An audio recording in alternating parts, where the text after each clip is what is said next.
Hi everyone, in this video we are on page 8 in the note packet, starting lesson D, linear programming word problems. So folks, this is where we start tying everything together that we've been working on in this chapter. First, we're going to define our variables, then we're going to write our objective function, whether we'll maximize it or minimize it. We'll write our inequalities, and then after we have graphed it and tested our vertices into the objective function, we will express our answer with units in the context of the problem. So first, looking through example 1, your factory makes fruit-filled breakfast bars and granola bars. For each case of breakfast bars, you make $40 profit. For each case of granola bars, you make $55 profit. It takes 2 machine hours for breakfast bars and 6 machine hours for granola bars. You have a maximum of 150 machine hours. It takes 5 labor hours for a case of breakfast bars and 4 labor hours for a case of granola bars. You have a maximum of 155 labor hours to make the bars. How many cases of each bar should you make to maximize profits? So I'm going to go ahead and put a box around that last part. How many cases of each bar should you make to maximize profits? That very last question tells us quite a bit about this problem. First, it tells me we are trying to find how many cases of each bar we should make. So that's going to be our X and Y that we are looking for. So let's go ahead and let X be our breakfast bars, and let's let Y be the granola bars. And using our correct units, X would be cases of those breakfast bars, and then Y, cases of granola bars. That last statement also tells us whether we are going to write an objective function to maximize or minimize. We are going to maximize profits, so that tells us that this objective function is going to be money for profits, and that we are trying to maximize it. So that's something important to keep in mind as we start writing our function and working through the problem. So folks, we know that our variables are going to be X and Y. Now we want to try to write our objective function and write the inequalities for the constraints. So since we know that our unit for the objective function is going to be money, what do we know about money in the context of our X and Y variables? We know that for each case of breakfast bars, we make $40 profit. How do we say that in the context of our variables? Well, first, our objective function is either z equals, or you can say f of x, y if you want, but we have to have some equation notation. So I'm going to say z is equal to $40 for every case of breakfast bars, so 40x. And then for every case of granola bars, we make a $55 profit. So 55y in the context of our variables. So folks, we have now written our objective function, which is what we are going to try to maximize. Next, we're going to write the inequalities for the constraints. And remember, folks, when we are doing this, we are looking for any totals that we have and any constraints on our X and Y variables. So let's go ahead and look for any totals that we have. It says it takes 2 machine hours for breakfast bars, so there's something in terms of our X variable, and 6 machine hours for granola bars, so that's in terms of our Y variable, and that we have a maximum of 150 machine hours. Now, if we have a maximum of 150, can we run that machine for 151 hours? Nope, that's too much, so we can do 150 or less. So how can I state that in terms of an inequality? We can say less than or equal to 150 machine hours available. And then using that unit of machine hours, we know that it's 2 machine hours for the breakfast bars, so 2x, and then 6 machine hours for the granola bars, so 6y. So a little spread out there, but that would be our first inequality. Now for our second inequality, it says it takes 5 labor hours for a case of breakfast bars and 4 labor hours for a case of granola bars. So that's going to be 5x for the labor hours and then 4y. And then we have a maximum of 155 labor hours to make the bars. So less than or equal to 155 labor hours. And there's inequality number 2. Now at this point, it appears that we have used all of the information in the problem, but remember there are sometimes 2 more inequalities that we can include just because this is a story problem. So given the nature of cases of bars that we can we make negative cases of bars? No. So to state that with an inequality, we would state that x needs to be greater than or equal to 0. And also y needs to be greater than or equal to 0. Now, if you've been wondering, like, greater than or equal to, why not just greater than? Sometimes when companies go through these linear programming processes, what they find out is that, hey, you know what? It's taking too much time to make one of these products, so maybe we should stop making that. Fun story, when I worked at Wells Blue Bunny, they actually, like, are barely breaking even with their personal line, so those individual things of ice cream. So that was a process that definitely needs some linear programming to help make it more efficient. So our two variables could end up being equal to 0. So that's why we're using greater than or equal to instead of just greater than. So folks, we have our inequalities now. Before we decide on our scale for the graph, let's go ahead and make a table for each of these inequalities using the cover-up method. So I don't have a lot of space over there. I'm going to go ahead and just do my table 1 over here. So that is in standard form. So using the cover-up method, if I plug in 0 for y, we cover up our y term. And if 2x equals 150, we divide by 2 and we get 75. There's our x-intercept. If we find our y-intercept by plugging in 0 for x, we cover up our x term. And 150 divided by 6 is 25. So there's my first table. Now for my second table, that one is also in standard form. So table number 2. Remember, labels are super important for this, so make sure you're numbering your inequalities, make sure you're numbering your tables, and make sure you are numbering them on your graph as well.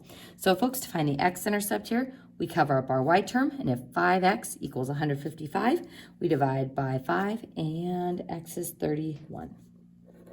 Plugging in 0 for x, if 4y equals 155, we divide both sides by 4, and that gives me 38.75. So don't love it, but we're going to try to get as close as we can to that decimal amount.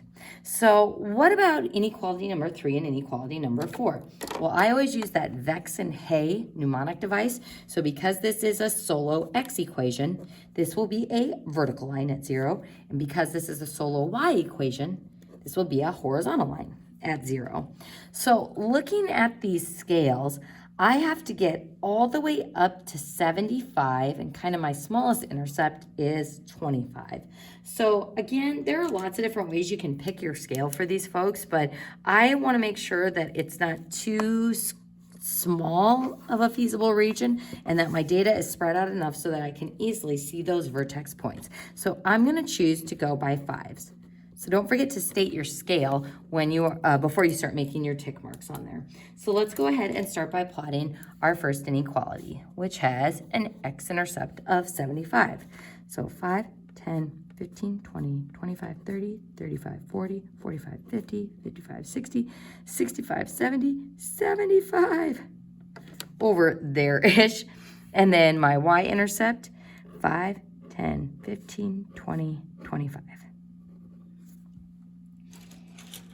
And again, folks, just try to make your line as straight as possible. You can fold a paper in half and use it as a straight edge, or if you want to use a ruler, you can. But just a reminder that on a test, you would not be able to use your phone as a straight edge. You could use your calculator case, though. So let's go ahead and label that line number 1.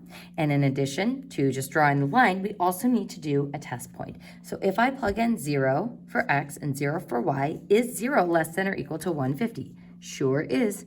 So we're going to face our teeth going downward. All right, so there's inequality number 1.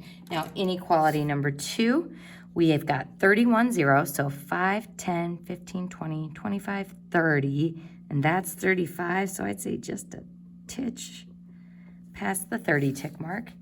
And then for our y-intercept, 5, 10, 15, 20, 25, 30, 35, 40. So a bit closer to the 40. And swooshing through those points. Label number 2. And if we plug 0, 0 in for a test point, is 0 plus 0 less than or equal to 155? It is. So teeth going down towards 0, 0. All right, folks, so for those last 2 inequalities, again, do make sure that you draw arrows coming off of that y-axis, label number 3. And remember, if our line goes through 0, 0, we can't use 0, 0 for our test point. So I'm going to go ahead and use 5, 0. Plugging in 5 for my x, is 5 greater than or equal to 0? Sure is. So teeth going to the right. And folks, you can also think of this conceptually, that since these inequalities are meant to keep everything positive, the vertical one will always have teeth going to the right, and the horizontal one will always have teeth going up. So you can either do a test point, or you can use your brain to figure out where those teeth are going to go. And I'm going to go ahead and label that line number 4. So where are all those teeth eating the solution? This funny little quadrilateral shape. And it is important that you color in the feasible region because that's where your solution is. And I want to make sure that you know that we're not going to cover up there because that's not going to satisfy the first inequality, and we're not going to color over here because that doesn't satisfy the second one. So this region represents all possible solutions that satisfy all 4 of those inequalities. But what we are focused on finding is the vertex points. So folks, let's go ahead and see if we can find the vertices. So I'm going to label that with a V. And let's start with this bottom one. The coordinates of that one are definitely 0, 0, so easy enough to find. This one is the y-intercept of line number 1. So this is why having those labels is handy, because instead of having to count up those tick marks, we can see, oh yeah, y-intercept of the first line would be 0, 25. Now this point down here, this is the x-intercept of the second line. So that would be 31, 0. But what about this point just floating here out in space, not on any exact grid mark? Am I going to trust these tick marks to be evenly spaced out? No, definitely not. I can get a good estimate on where that point would be, but since this is finite math, we're not going to go with an estimate. We are going to find that point exactly. So remember, to find the intersection point of 2 lines, you can use substitution or elimination. So looking at those 2 equations, and remember, we're looking at the equations because the inequalities determine your shading, but if I want to find points on the line, we can treat those equations, or we can treat those inequalities like equations. So I'm going to go ahead and label this as a sketchy vertex point that we need to find by solving. So anytime you have one floating out here, not directly on the grid, you will need to solve for it by hand. And I will need to see that solve work on your homework. So let's go ahead and look at equation number 1, which is 2x plus 6y equals 150. And then equation number 2, which is 5x plus 4y equals 155. So substitution versus elimination, they're in standard form. So I'm thinking standard form elimination might be a little bit easier here. And I'm going to choose to eliminate my x's. So I'm going to go ahead and multiply this one by 5 and this one by -2. And that's going to give me a new equation 1 of 10x plus 30y equals 750. And then my new equation 2, careful when you're distributing that negative 10x minus 8y equals -310. And adding those equations together, goodbye, 10x and -10x. This gives me 22y equals 440. And dividing both sides by 22, we get y equals 20. Then plugging back in to solve for x, I'm going to go ahead and plug into that original first equation. That will give me 2x plus 6 times that y value we found of 20. Again, just like normal elimination would go, equals 150. So that gives me 120. Subtract it. 2x equals 30. And x is 15. So there we have it. 1520 is that sketchy vertex. Now, just because we can't trust our tick marks totally doesn't mean we can't use them to check our answer. Would -1520 make sense? No, because that would be way over here somewhere in the negative region of our graph. But +1520, here's 5, 10, 15. Here's 5, 10, 15, 20. And hey, even though my tick marks aren't perfect, that's kind of a nice way to check myself to see if my elimination work makes sense. So 15, 20 is our last vertex. So folks, at this point, now that we have those vertex points, we are going to plug those into our objective function to see which one of these is going to maximize it. So z equals 40x plus 55y. So again, folks, these xy coordinates represent combinations of the breakfast bars and granola bars that we can make. So everything in the yellow region and everything on the sides of it represents possible solutions, but those maximum and minimum values always occur at the vertex points. So that's why we only need to plug in these 4 into our objective function to find our true maximum. So out of all of these points that would work, one of these points is going to provide us with an absolute maximized profit, which is pretty awesome. So let's go ahead and plug these in. So plugging in 0, that gives me 40. This is my little shortcut way of writing these. So I'm going to plug in 0 for the x, 0 for the x, 31 for the x, and 15 for the x, and then plus, plus, plus, plus, 55, 55, 4 times, and then writing all of those y values. So this has a y value of 0, of 25, 0, and 20, and then doing some calculator work. Obviously, if we don't make any cases of either type of bar, our profit is going to be $0. If we make 0 cases of one and 25 of the other, that's going to give us a profit of $1,375.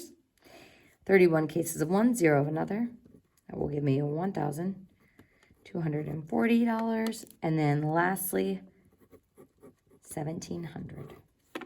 So which of these gives us our maximum profit? This one right here, 1,700, is going to be our maximum. So how do we state this with proper units in the context of our problem? So when we were just doing non-story problem linear programming, we'd say a max of 1,700 at the point 1520. But now we want to include units and also write it in the context of the story problem. So first, what did we maximize? Our profit. So a max profit or a maximum profit of $1,700 by making 15, so using the x value, cases of the breakfast bars, so 15 cases of breakfast bars and 20 cases of granola bars.